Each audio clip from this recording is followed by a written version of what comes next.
Merci de suivre cette session de l'actualité sur Canal 3 Bénin. Au sommaire, la conférence sur la science et l'action publique dans les politiques de développement au Bénin.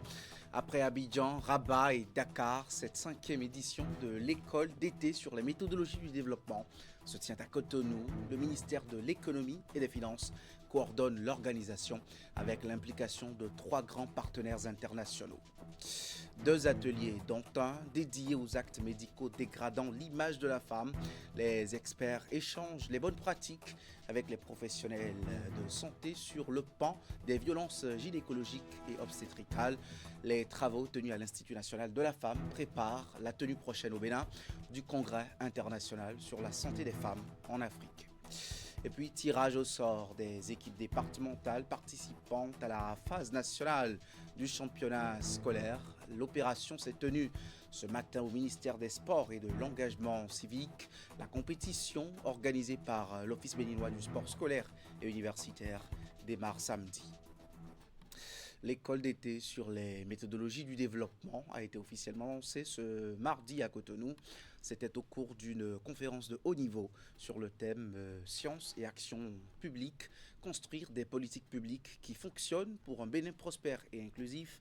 L'initiative est le fruit d'un travail partenarial entre l'Agence française de développement, le laboratoire Abdoul Latif Jamel d'action contre la pauvreté JIPAL et le Fonds d'innovation pour le développement.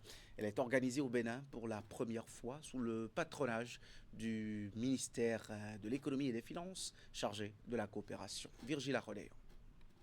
Cette école d'été de 5 jours consacrée aux méthodologies du développement réunit à Cotonou des chercheurs, des décideurs publics, des praticiens du développement et des partenaires techniques venus d'Afrique, d'Europe et des États-Unis autour d'une ambition commune: renforcer la capacité des États africains à concevoir, mettre en œuvre et évaluer des politiques fondées sur des projets scientifiques. À travers les conférences, les séminaires de haut niveau, les ateliers méthodologiques qui ont commencé depuis hier et les formations spécialisées, les participants auront l'occasion d'approfondir leurs connaissances, de confronter leur expérience et de développer de nouvelles collaborations. Après Abidjan, Rabat et Dakar, Cotonou accueille donc la 6e édition de l'école d'été sur les méthodologies du développement. Ce rendez-vous comprend un module académique, un incubateur de projets et un module sur l'évaluation des politiques publiques. Dans un contexte où les défis de développement sont de plus en plus complexes, il est indispensable de renforcer les capacités d'analyse, de conception, de mise en œuvre et d'évaluation des politiques publiques au niveau des États. C'est tout le sens de cette école d'été co-organisée depuis maintenant 6 ans et pour la première fois au Bénin, conjointement par JPAL, l'AFD et le FID. Permettre aux participants de mieux comprendre les outils, les méthodes et les approches pour passer d'une ambition de développement à une action publique efficace, durable et mesurable. En dehors de la séquence de haut niveau et des modules, il y a les sessions communes. Le tout coordonné par l'Agence française de développement et le ministère de l'économie et des finances pour explorer l'utilisation des méthodes, outils et résultats d'évaluation d'impact en vue de l'évaluation des politiques et la prise de décision. De notes diplomatiques dans cette édition, on commence déjà par la première, cette visite d'amitié et de travail à Nouakchott du président de la République. C'est en République islamique de Mauritanie, à l'invitation de son homologue. Au cours de ce déplacement, Romuald Ouadani et Mohamed Ould Cheikh El Hazouani ont tenu un tête-à-tête consacré au renforcement des relations d'amitié et de coopération entre le Bénin et la Mauritanie. Les échanges entre les deux chefs d'État ont porté sur les axes prioritaires du partenariat bilatéral ainsi que sur des questions régionales d'intérêt commun. Cette visite s'inscrit dans la dynamique diplomatique engagée par le chef de l'État béninois en faveur d'un dialogue soutenu avec les partenaires du continent et d'une action concertée sur les enjeux de développement, de sécurité et d'intégration ici en Afrique de l'Ouest et dans l'espace sahélo-saharien en général. Et puis, l'ambassadeur de Russie au Bénin était ce lundi au cabinet du maire de Cotonou, une vieille connaissance de Luc Nyankadja, qui en profite pour réchauffer les relations entre Cotonou et Moscou. L'arrivée à Cotonou en novembre prochain d'un navire russe fait partie des sujets abordés par les deux personnalités. On écoute l'ambassadeur à la sortie d'audience. Je peux vous dire que je connais Monsieur Maire pour beaucoup d'années. Et pour moi, c'était un double plaisir à lui féliciter à l'occasion de son nomination à cet haut et très important poste. J'ai indiqué que pour les dernières 3 années, nous avons organisé 3 concerts de musique classique russe et des compositeurs, pas seulement russes, mais compositeurs étrangers, ici à Cotonou, sur la base de centre culturel chinois. Aussi, j'ai informé M. Maire que cette année-là, nous attendons la visite d'un navire école, Péricope, de 8 à 10 novembre à Cotonou. Et c'est aussi, je suis sûr que ce sera un très important événement dans la vie culturelle et dans la vie publique, parce que les Béninois peuvent visiter au bord du navire et il sera beaucoup d'excursions organisées pour les visiteurs. L'atmosphère d'amitié qui existe entre nos deux pays, entre nos deux cités et entre nous deux comme personnalités m'inspire pour les futures relations. Et j'ai dit qu'après je quitte vos beaux pays, je peux peut-être travailler non loin d'ici. Nous pouvons avoir quelques possibilités à voir Monsieur Maire ici ou dans le pays voisin. Assurément, assurément. Merci beaucoup. Merci beaucoup, Merci. Monsieur Maire. Merci beaucoup pour les mots que vous avez prononcés. Merci. Loin de l'effervescence des campagnes électorales, l'actualité politique connaît une période d'accalmie au Bénin.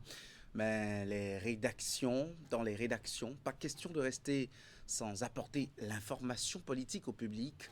Les médias s'adaptent au contexte de trêve politique pour continuer à informer et captiver lecteurs, auditeurs et téléspectateurs. On le voit dans ce reportage. À la faveur de la dernière révision, la trêve politique a été consacrée par la loi fondamentale du Bénin. Destinée à limiter les polémiques et les manipulations de l'opinion dans lesquelles les hommes politiques excellaient par le passé, cette disposition constitutionnelle pourrait bien avoir par collatéralité des conséquences sur le quotidien des médias.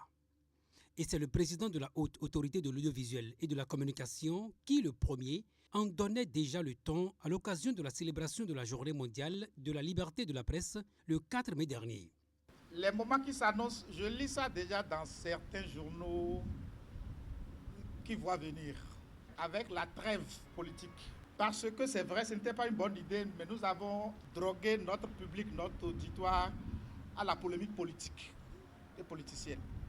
Désormais, les acteurs politiques qui faisaient fonctionner ce système sont contraints au silence.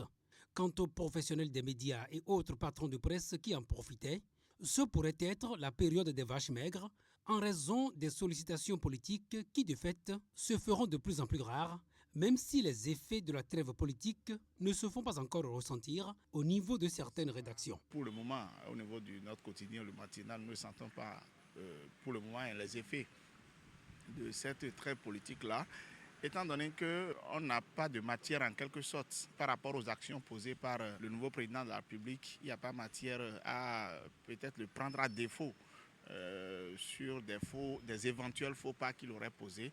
Au quotidien Fraternité, la question de la trêve politique n'est pas forcément d'actualité. Mais on l'évoque quand même si c'est avec une certaine désinvolture. Qu'il y ait trêve politique ou pas, c'est un quotidien et les dispositions sont mises en place pour que chaque parution sorte chaque jour. C'est vrai, il faut reconnaître que pendant la période électorale jusqu'à l'investiture, il y a l'actualité politique qui dominait les parutions. Mais en tant que quotidien, on ne peut pas se baser sur l'actualité politique seulement. Il y a par exemple d'autres rubriques, notamment les sujets de société, la culture. Il y a plein d'autres domaines qui qui peut vous faire aussi l'actualité. C'est donc sur la base d'une diversité d'informations que le quotidien Fraternité arrive à nourrir ses lecteurs. À Canal 3 Bénin, juste à côté, on mise plutôt sur les sujets initiés pour combler le vide que pourrait créer la baisse éventuelle des sollicitations politiques. Et voilà, l'Institut national de la femme et les acteurs du secteur de la santé se mobilisent contre les violences gynécologiques et obstétricales. En prélude au congrès international sur la santé des femmes en Afrique, les locaux de l'institution basée à Cotonou ont servi de cadre ce mardi à 2 ateliers. Le principal est consacré, lui, aux actes médicaux dégradant l'image de la junte féminine. La rencontre a réuni des experts d'ici et d'ailleurs. Compte rendu, Hugues Vinigbe, Moufid Saboura. Touchés vaginaux répétés, épisiotomie non consentie, examen réalisé sous anesthésie, non-respect de l'intimité. Les violences gynécologiques et obstétricales sont en débat dans cet atelier préparatoire du Congrès international sur la santé des femmes en Afrique. Les travaux visent à créer un espace d'échange entre chercheurs, professionnels de santé et décideurs sur l'épineuse question du consentement dans les soins. La présidente de l'INF met ici en exergue la nécessité de renforcer l'arsenal juridique national en place. Je voudrais évoquer certaines lois au Bénin, notamment la loi 2021-11 du 20 décembre 2021, qui est le socle de protection des femmes. Pour moi, c'est l'un des premiers textes à mobiliser. Il y a aussi le code pénal qui vraiment institue le respect de l'intégrité corporelle. Cette rencontre intervient dans un contexte où les violences gynécologiques et obstétricales sont devenues une préoccupation à l'échelle mondiale. Ainsi, l'Organisation mondiale de la santé, l'OMS, dénonce ces traitements irrespectueux et abusifs et elle appelle à les prévenir et à les éliminer dans le monde entier. Dans le même temps, en 2015, la Fédération internationale des gynécologues obstétriciens, la FIGO, se positionne sur ce qu'elle appelle l'épidémie mondiale de maltraitance et de manque de respect au cours des accouchements. À travers des communications imagées, le concept de violence obstétricale et les notions connexes sont présentés d'une part et d'autre part l'expérience sénégalaise partagée. Parallèlement à cet atelier, une session se tient sur la conception de stratégies de transfert de connaissances en santé des femmes. Le Congrès international sur la santé des femmes africaines se déroule du 8 au 10 juillet 2026 à Cotonou. Le sommet qui démarre déjà demain. Le trafic, lui, reprend de plus belle avant et après le pont de Djonou à Abomey-Calavi. Les eaux débordantes de la lagune se sont retirées de la chaussée à la descente de l'ouvrage de franchissement. Les usagers de la route nationale inter-État numéro 2 et les riverains se réjouissent de ce retour à la normale. Voici le constat en après-midi de ce lundi. L'eau retourne dans son lit à Djonou, lit entièrement dégagé de tout ce qui l'encombrait. Ceci grâce à cet engin amphibie et plusieurs autres moyens techniques déployés. De concert, plusieurs services techniques du ministère du Cadre de Vie, de l'Agence béninoise de protection civile et autres bras opérationnels de l'État ont gagné le pari. La circulation routière entravée ces derniers jours par les affres de l'inondation est rétablie. On remercie Dieu que l'eau là est partie, on a vu que la circulation a commencé à faire les mouvements, ceux qui quittaient. Mais avant là, comme l'eau là, d'autres viennent jusqu'à ici. L'eau s'est retirée depuis samedi, mais le travail sur place se poursuit. Les égouts sont curés. Les motopompes sont toujours à l'œuvre. En direction du pont, les motocyclistes n'ont toujours pas retrouvé leur couloir habituel. La piste cyclable est encore jonchée de monticules de sable. Les agents commis par la Société de gestion des déchets et de la salubrité, eux, s'affairent pour la reprise de la circulation dans les plus brefs délais. Les sables qui sont superposés, c'est ça qu'on enlève. On appelle ça décapage. Donc, c'est l'opération de décapage là que nous sommes en train de faire comme ça. Les autorités de la ville d'Abomey-Calavi se réjouissent fortement de la synergie d'action Indien aboutit à ce retour à la normale sans baisser la garde. Nous restons en alerte, nous restons mobilisés. Déjà demain, nous avons convoqué une réunion d'urgence et de crise pour regarder la situation en face parce que la saison des pluies continue. Et donc, les entreprises en charge de la construction des infrastructures dans notre commune et nous-mêmes, avec les responsables de la CIRAT, demain, nous allons nous asseoir et discuter, voir un peu ce qu'on peut faire. Parce que c'est un système de collecteurs d'eau bien connecté. Et donc, il faut regarder cela à partir de la berge lagunaire ici, les caniveaux qui sont là, il faut bien les curer complètement. L'achèvement de ces travaux de désensablement ne saurait dépasser la nuit de ce lundi. Sport pour finir, pendant que l'Argentine file en quart de finale du mondial, la phase nationale du championnat national scolaire démarre dans quelques jours. Le ministère des Sports et de l'Engagement civique, à travers l'Office béninois du sport scolaire et universitaire, annonce les dates. La compétition a lieu du 11 au 18 juillet prochain. Il s'agit de la 6e édition qui va se dérouler cette année à Grand Popo avec les athlètes venus de tous les départements dans plusieurs disciplines. En prélude au coup d'envoi de la compétition, le tirage au sort qui lance officiellement le sprint final a été effectué ce mardi à Cotonou. Candidat Winter. C'est les vacances scolaires et qui dit vacances dit grande fête du sport scolaire au Bénin. Encore quelques jours et les jeunes collégiens, filles et garçons des 12 départements du pays vont renouer avec la chaleur des compétitions autour de la 6e édition du championnat national scolaire.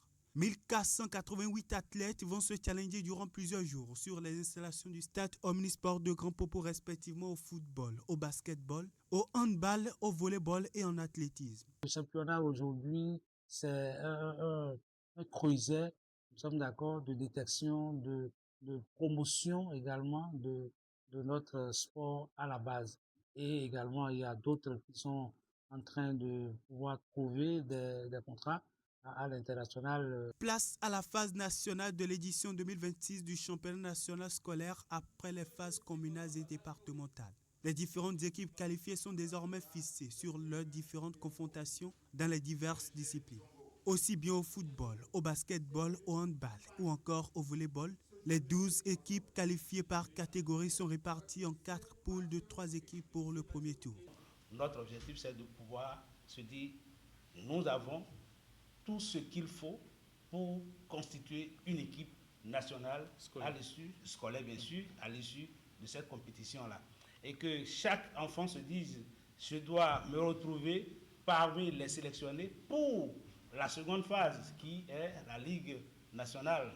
Que les dispositions sont prises tant du point de vue sécuritaire, du point de vue alimentaire et du point de vue également hébergement.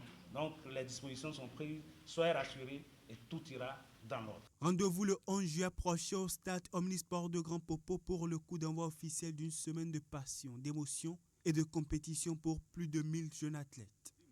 Chaque instant promet d'être inoubliable. Et voilà, c'est tout pour ce 19h30. Merci de l'avoir suivi. Ne raccrochez surtout pas, ne zappez pas. À 20h, c'est l'info continue. Armand Vidégla et Delphine Gagana croisent leur regard sur le thème « Le Sénat, l'institution de tous les défis ». Merci de suivre.